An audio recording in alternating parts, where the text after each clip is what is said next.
नरेंद्र मोदी ने पुतिन के साथ जो सेल्फी दुनिया को दिखाई थी, वो अब तक अमेरिका नहीं भूला है। पुतिन तो मोदी से मिलकर चले भी गए, लेकिन अमेरिका में इसको लेकर आग लगी हुई है और इस आग में ट्रंप ऐसे जले भुने बैठे हैं कि ट्रंप ने आज एक फैसला कर डाला कि मुनीर के लिए बड़ी डील कर दी। पाकिस्तान के पास अमेरिका से भीख में मिले जो F-16 लड़ाकू विमान है, उन्हें अपडेट करने का पैकेज अमेरिका ने पाकिस्तान को दे डाला। ट्रंप ने यह काम तब किया है जब अमेरिका और भारत के बीच ट्रेड डील को लेकर बातचीत चल रही है। आज ट्रंप की पीएम मोदी से फोन पर भी बात हुई। उधर ट्रंप ने मुनीर के लिए नई डील की, तो इधर नरेंद्र मोदी ने क्या नया धमाका किया है कि ट्रंप का फोन आ गया, फोन पे बात हो गई। ट्रंप से फोन पर पीएम मोदी की क्या बातचीत हुई, इसके बारे में आगे बताऊंगा। यह भी बताऊंगा कि जिस वक्त मोदी पुतिन की दोस्ती से हिले ट्रंप ने मुनीर को जंग लगे हथियार में धार देना शुरू किया, उसी वक्त नरेंद्र मोदी ने कौन सी मिसाइल निकाल ली। चीन किस बात से हड़बड़ाया हुआ है कि ऐसी तैयारी करने लगा जैसे कल ही कोई युद्ध शुरू होने वाला है। चीन ने कौन से खतरनाक हथियार का टेस्ट कर डाला है जिसकी पूरी दुनिया में बात हो रही है, ऐसी तस्वीर लोगों ने नहीं देखी। आज ये सब आपको बताऊंगा, लेकिन पहले आप देखिए कि नरेंद्र मोदी और डोनाल्ड ट्रंप के बीच आज फोन पर क्या बात हुई। मोदी और ट्रंप के बीच फोन पर इस बातचीत के बारे में पीएम मोदी ने खुद जानकारी दी और बताया कि राष्ट्रपति ट्रंप के साथ बहुत अच्छी और सार्थक बातचीत हुई है। व्यापार, ऊर्जा और सुरक्षा क्षेत्रों में सहयोग बढ़ाने पर चर्चा हुई। हमने अपने द्विपक्षीय संबंधों में हुई प्रगति की समीक्षा की। क्षेत्रीय और अंतर्राष्ट्रीय डेवलपमेंट पर भी राष्ट्रपति ट्रंप के साथ चर्चा हुई। भारत और अमेरिका वैश्विक शांति, स्थिरता और समृद्धि के लिए मिलकर काम करते रहे। गौर करने वाली बात है कि ट्रंप और पीएम मोदी के बीच बातचीत ऐसे समय में हुई जब दोनों देशों के प्रतिनिधि मंडल दिल्ली में ट्रेड डील फाइनल करने पर चर्चा कर रहे हैं। आप यह भी ध्यान में रखिए कि मोदी ट्रंप के बीच फोन पर यह बातचीत उस वक्त हुई है जब पुतिन अभी भारत का दौरा करके लौटे। पीएम मोदी और रूसी राष्ट्रपति पुतिन की सेल्फी से अमेरिका में हड़कंप मचा हुआ है और ऐसा पहली बार नहीं है कि मोदी ने पुतिन के साथ फोटो खिंचवाई, लेकिन यह फोटो खास है क्योंकि मोदी पुतिन की इस फोटो ने ट्रंप की नाक में दम कर दिया है। अमेरिकी संसद में विपक्षी डेमोक्रेट सांसद कामलेवगरडोव ने मोदी पुतिन की सेल्फी वाला पोस्टर दिखाया। मोदी पुतिन की सेल्फी दिखाकर अमेरिका में विपक्षी सांसद ने ट्रंप को जमकर कोसा। उन्होंने इस फोटो के जरिए ट्रंप की विदेश नीति की जमकर आलोचना की। कामलेवगरडोव ने पीएम मोदी की फोटो को दिखाकर ट्रंप को साफ शब्दों में चेतावनी दी है। उन्होंने कहा कि ट्रंप के गलत फैसलों ने भारत को मॉस्को के करीब धकेल दिया है। उन्होंने आरोप लगाया कि पीएम मोदी नहीं बल्कि ट्रंप ही भारत अमेरिका पार्टनरशिप को कमजोर कर रहे हैं। एक बार सुनिए अमेरिकी संसद में अमेरिकी सांसद ने ट्रंप को कैसे बेइज्जत किया है। उसके बाद बताऊंगा ट्रंप की मुश्किलें अपने ही देश में क्यों और बढ़ती जा रही हैं और इसलिए क्या ट्रंप पाकिस्तान को नई धार दे रहे हैं। Trump's policies towards India can only be described as cutting our nose to spite our face. And this is doing real and lasting damage to the strategic trust and mutual understanding between our two countries. Because let me be clear, being a coercive partner has a cost. And this poster is worth 1,000 words. You do not get a Nobel Peace Prize by driving U.S. strategic partners into the arms of our adversaries. America में ही Trump की तगड़ी class लगाई जा रही है क्योंकि America में अब यह बात हो रही है कि ट्रंप ने अपनी हरकतों से भारत जैसे दोस्त देश को दुश्मन बना रखा है। मोदी और पुतिन की दोस्ती देखकर ट्रंप को भी आग लगी हुई और अभी तक अमेरिका भारत को अपना स्ट्रैटेजिक पार्टनर मानता था, लेकिन ट्रंप की नीतियों ने ऐसा माहौल बनाया जिससे दूरियां बन गई। सबसे पहले तो ट्रंप ने भारत पर 50% टैरिफ ठोक दिया, जिससे भारत के निर्यात पर अच्छा खासा असर पड़ा। कई बार टैरिफ बढ़ाने की बात कहकर ट्रंप ने भारत पर प्रेशर बनाने की कोशिश की। इसके बाद ट्रंप ने अमेरिकी दिग्गज कंपनियों को भारत में निवेश न करने की बात कही। ट्रंप ने भारत से आउटसोर्सिंग बंद करने तक का भी फरमान सुना दिया था। ट्रंप लगातार भारत और पाकिस्तान युद्ध को रुकवाने का दावा करते रहे, जबकि भारत ट्रंप के इस दावे से साफ इनकार करता रहा। ट्रंप लगातार आतंकी मुल्क पाकिस्तान की मदद भी कर रहे हैं, पाकिस्तान को कर्ज से लेकर हथियार तक दे रहे हैं, बिजनेस भी बढ़ा रहे हैं। यानी ट्रंप हर वो चीज कर रहे हैं जिससे उनको लगता है कि मैं पैर पटकूंगा और शायद भारत में कंपन होगी। अरे भैया वहीं बैठो तुम। ट्रंप इसलिए भी परेशान है कि पीएम मोदी अब उनका लोड नहीं ले रहे। पीएम मोदी और पुतिन की मुलाकात के बाद दुनिया में बदलते पावर सेंटर ने ट्रंप की मुश्किलें बढ़ाई। इस बौखलाहट में ट्रंप लगातार गलतियां करते जा रहे हैं। अब ट्रंप ने पीएम मोदी पर प्रेशर बनाने के लिए एक और पैंतरा चला है। ट्रंप ने मुनीर से डील कर ली है, जिसके तहत अमेरिका ने पाकिस्तान के F-16 के लिए 6,000 करोड़ रुपए का अपग्रेड पैकेज दिया है। अमेरिका एडवांस टेक्नोलॉजी और उसके सपोर्ट की बिक्री को मंजूरी भी दे रहा है। अब दो देशों के बीच इस तरह की डील आमतौर पर आसानी से हो जाती है, लेकिन पाकिस्तान के लिए डील संजीवनी का काम करेगी, क्योंकि खटारा हो चुके पाकिस्तानी F-16 की उम्र 15 साल और बढ़ जाएगी। इस डील में क्या खास है, पहले आपको वो बताता हूं। सबसे इंपॉर्टेंट है लिंक 16 डेटा लिंक सिस्टम। यह अमेरिका और नेटो देशों का सुपर सिक्योर कम्युनिकेशन नेटवर्क है, जो लड़ाई के दौरान दोस्त और दुश्मन की पहचान करता है, हथियार चलाने का कोऑर्डिनेशन और रियल टाइम जानकारी साझा करता है। यह सिस्टम युद्ध के दौरान फाइटर जेट को जैमिंग से भी बचाता है। इसमें क्रिप्टोग्राफिक यानी गुप्त कोड के उपकरण और नए इलेक्ट्रॉनिक सिस्टम है। Pilot training, simulator, spare parts और सॉफ्टवेयर अपडेट शामिल है। पाकिस्तान का दावा है कि इस अपग्रेडेशन से पाकिस्तानी F-16 की उम्र 2040 तक बढ़ जाएगी। यानी डोनाल्ड ट्रंप चूंकि भारत पर प्रेशर बना नहीं पा रहे, तो नए नए पैतरे कर रहे हैं और अब वो पाकिस्तान को मजबूत बनाने का काम कर रहा है। ट्रंप ने पाकिस्तान के साथ F-16 वाली जो डील की है, उससे एक बात क्लियर होगी कि भारत ने ऑपरेशन सिंदूर में पाकिस्तान के बहुत F-16 फोड़े हैं। पाकिस्तान के एयरबेस में भारत ने छेद कर दिया था। इसी में माना जा रहा है कि पाकिस्तान के पास जो F-16 है वो तबाह हुए हैं और उन्हें नुकसान पहुंचा है। अब F-16 को लेकर अमेरिका और पाकिस्तान की यह डील भारत पर प्रेशर क्रिएट करने की रणनीति का हिस्सा है और ऐसा प्रेशर ट्रंप लगातार बनाते आ रहे हैं। आप देखिए कि फरवरी 2025 में अमेरिका ने पाकिस्तानी F-16 के लिए लगभग 3600 करोड़ रुपए की डील की थी। अक्टूबर 2025 में अमेरिका ने पाकिस्तान को एमराम मिसाइलों की सप्लाई की घोषणा की थी। अब दिसंबर 2025 में अमेरिका ने पाकिस्तान के लिए 6000 करोड़ रुपए के F-16 अपग्रेड की घोषणा की। यानी चीन भारत के खिलाफ पाकिस्तान को हथियार दे ही रहा है, अब अमेरिका भी ऐसा करना शुरू कर रहा है। लेकिन डोनाल्ड ट्रंप भूल गए कि ये दो कौड़ी का पाकिस्तानी है जिसने ओसामा बिन लादेन को छुपा कर रखा हुआ था, कितने आतंकियों को बैठा के रखा है अपनी गोद में, और सिर्फ भारत पर प्रेशर बनाने के लिए आप उसको जो है हथियार दे रहे हो। लेकिन अगर अमेरिका और पाकिस्तान मिलकर कोई खिचड़ी पका रहे हैं, तो पीएम मोदी भी अपनी तैयारी कर चुके हैं। वो इंतजार नहीं कर रहे, बल्कि पहले से ही ऐसी तैयारी कर रहे हैं कि दुश्मन हैरान रह जाए। चीन और अमेरिका की हर चाल को नाकाम करने के लिए पीएम मोदी ने पहले से ही तैयारी शुरू की थी। इसी का नतीजा है कि भारत लगातार नई मिसाइलों का परीक्षण कर रहा है। अब डीआरडीओ एक और घातक मिसाइल का परीक्षण करने वाला है।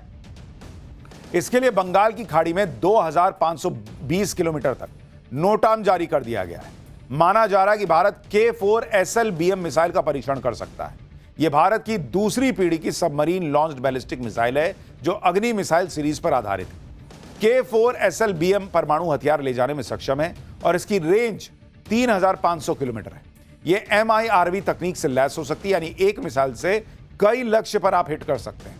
इसे सबमरीन की मदद से 20 से 30 मीटर की गहराई से भी फायर किया जा सकता है, यानी पानी से ही मार दीजिए बॉस।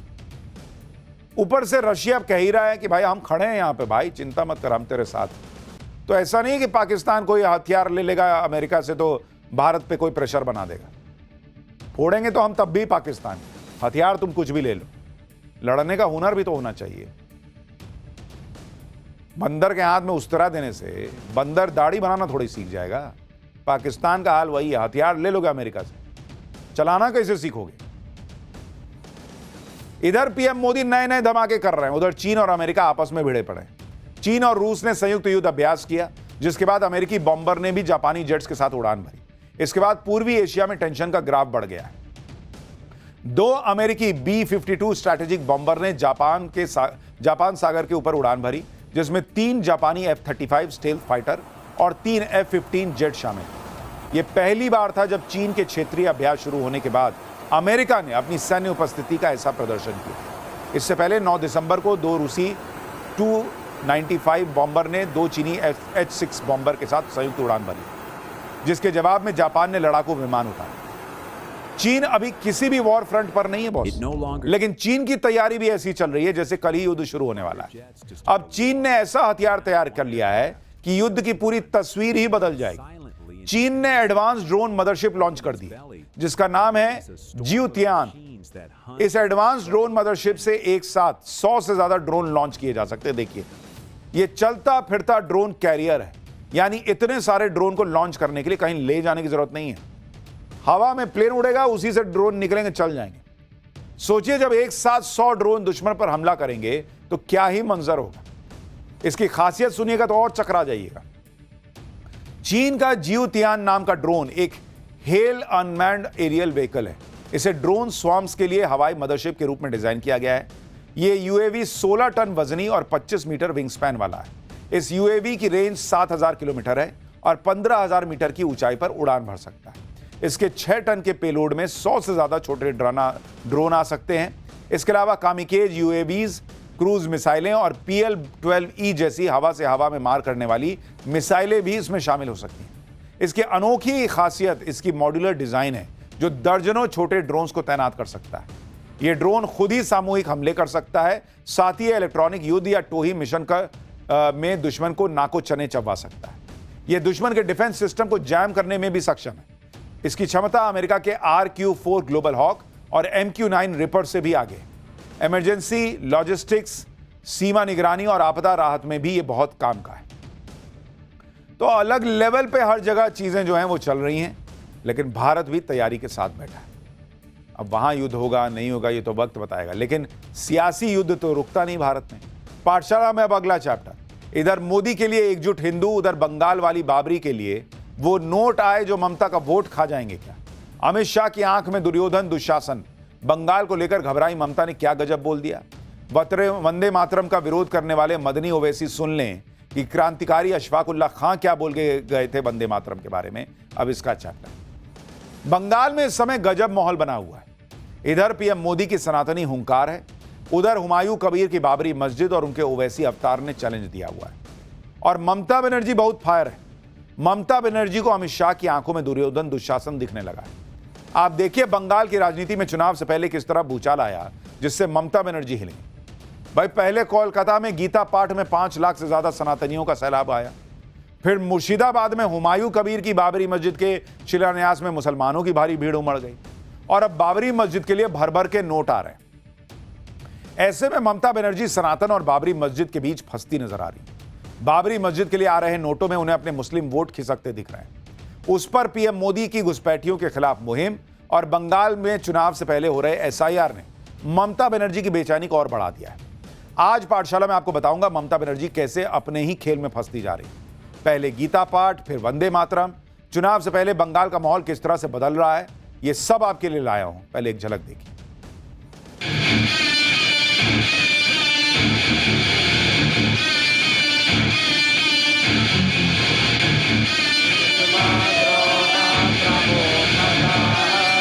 यहाँ पर बोल रहे हैं कि अगर भारत में रहना है तो वंदे मातरम गाना पड़ेगा। भाई ये तो संविधान के खिलाफ है।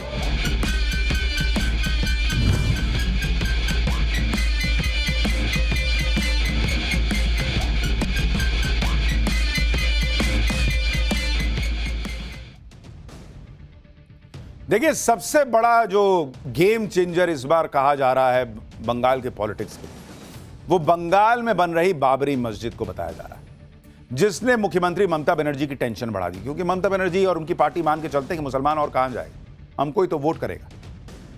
जिस तरह से टीएमसी से सस्पेंड विधायक हुमायूं कबीर ने मस्जिद बनाने के लिए ममता बनर्जी के खिलाफ बगावत कर दी है, और जिस तेजी से मस्जिद के लिए नोट जमा हो रहे हैं, उसको देखकर लोग कहने लगे हैं कि जो लोग बाबरी मस्जिद के लिए हुमायूं कबीर को नोट दे रहे हैं, बंगाल विधानसभा चुनाव में उनका वोट भी तो हुमायूं कबीर को जा सकता है।